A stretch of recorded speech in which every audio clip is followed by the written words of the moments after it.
You've probably seen it dozens of times in movies, TV series, video games. A slender hero with a bow, silent, cold-blooded, like a modern sniper. With one movement of his hand, he sends an arrow right to the target, knocks an enemy off his horse, knocks a sword out of his hand, or tears a helmet off his head from a distance of 100 meters. All this looks impressive, spectacular, and completely implausible. In this video, we will figure out who a medieval archer really was, what he could and could not do, and why his real strength had nothing to do with the romantic image of a lone hunter on the battlefield. We will go through chronicles, archaeological finds, ballistic experiments, reconstructions, and common sense, and in the end, we will discuss why popular culture chose a beautiful myth over an inconvenient reality. Welcome to the Incredible History Channel. Let's start with the most important thing. A medieval archer was not an accurate shooter. His task was not to take out officers, to sniper punch enemies, or to duel at a distance. His task was to create a large-scale threat, to shower a section of the field with arrows, to suppress the will to resist, and to destroy the enemy's battle formation.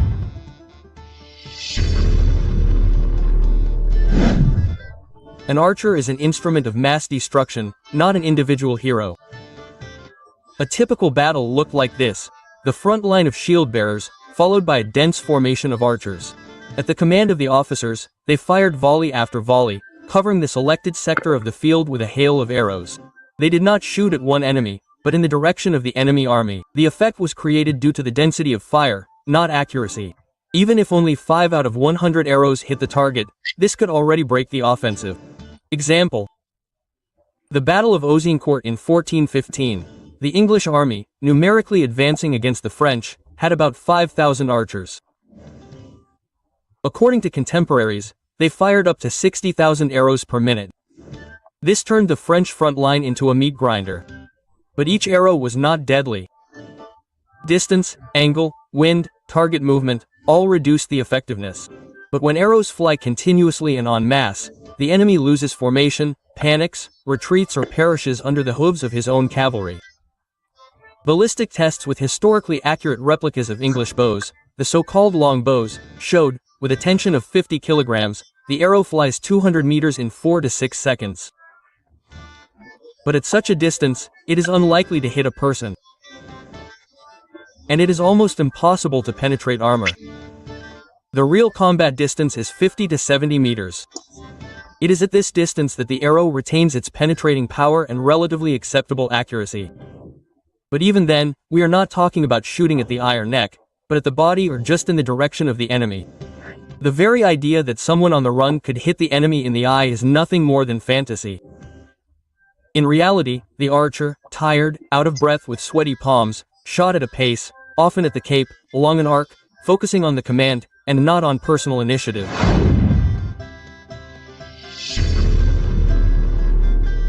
Shooting was done in a canopy. This made it possible to hit the enemy from above, where protection is minimal. Shields, held frontally, did not save. Often used a system of alternating volleys. One line shoots, the second prepares. Thus, the enemy found itself under constant fire, like rain, not allowing to raise their heads. But the effectiveness of shooting also gave rise to counteraction.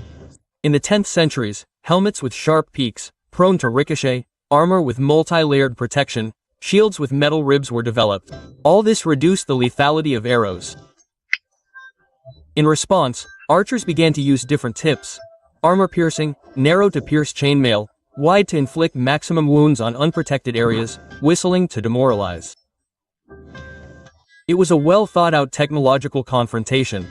It is important to note another front, the psychological one. Contemporaries compared a volley of archers with thunder or hail on a roof. The whistle of flying arrows, blows on metal, groans of the wounded, whistle of horses. All this created an acoustic picture of horror, and often panic more terrible than the wounds themselves.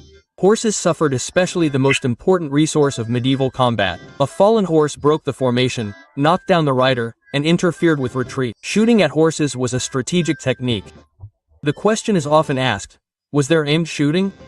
There was, but rarely. In the conditions of an assault on the fortress walls, when the enemy was 20 to 30 meters away, yes, then they shot at specific figures. Commanders, standard bearers. But even then, the main target was not the eye, but large parts of the body. Accuracy was secondary, the main thing was to hit. And now let's compare it with the Eastern tradition.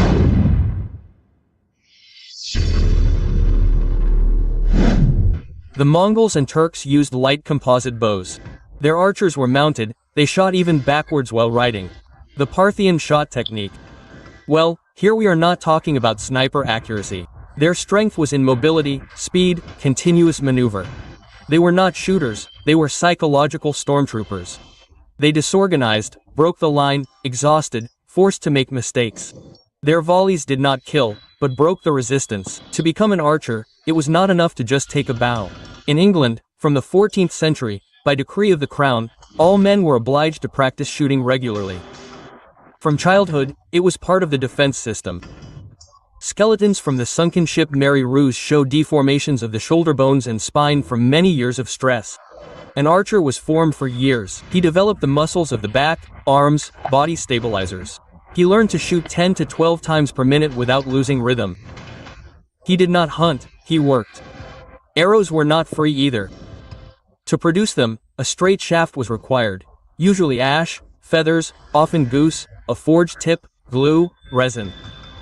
This was craft work. Before the battle, an archer was given 60 to 100 arrows. Many were lost, they were collected, repaired, stored. Everything was thought out in the arrow economy. Later, with the advent of firearms, much has changed. But that's not the point. Musketeers of the 15th century also fired volleys over an area. Not at the target.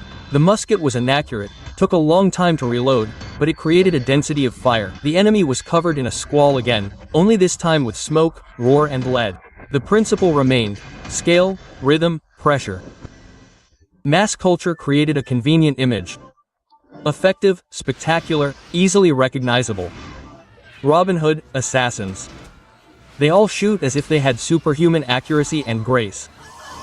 They move across the battlefield like comic book heroes, hitting enemies with a headshot from 100 meters away, defeating a numerically superior enemy with only a bow. It looks good on screen, it sells, it causes admiration and imitation. But the real story is completely different. A real archer is not a loner, neither a hero nor a sniper. He is part of the war machine. He stands in line next to others like him, tired, dirty, with calloused hands, chafed shoulders and backs, muscles cramped from tension. He shoots not for glory, but because he must, because he has been taught this since childhood for years. He does not choose a target, he follows a command. He fires dozens of arrows per minute, without stopping until hand-to-hand combat begins. His weapon is not precision, but scale. His strength is not in an individual feat, but in the rhythm, in the density of volleys, in the fact that there are hundreds of others like him next to him. This is what makes him formidable. Not a hero, but a mechanism built into the system, and therefore truly scary. If you liked it, subscribe. Here we are not talking about legends, but about how it really was. Simple, clear and without embellishment. And now a question for you. Imagine you are in the Middle Ages. You have a choice to become an archer in the ranks or a knight on horseback. What would you choose and why? Write in the comments. I'd be interested to know your answer.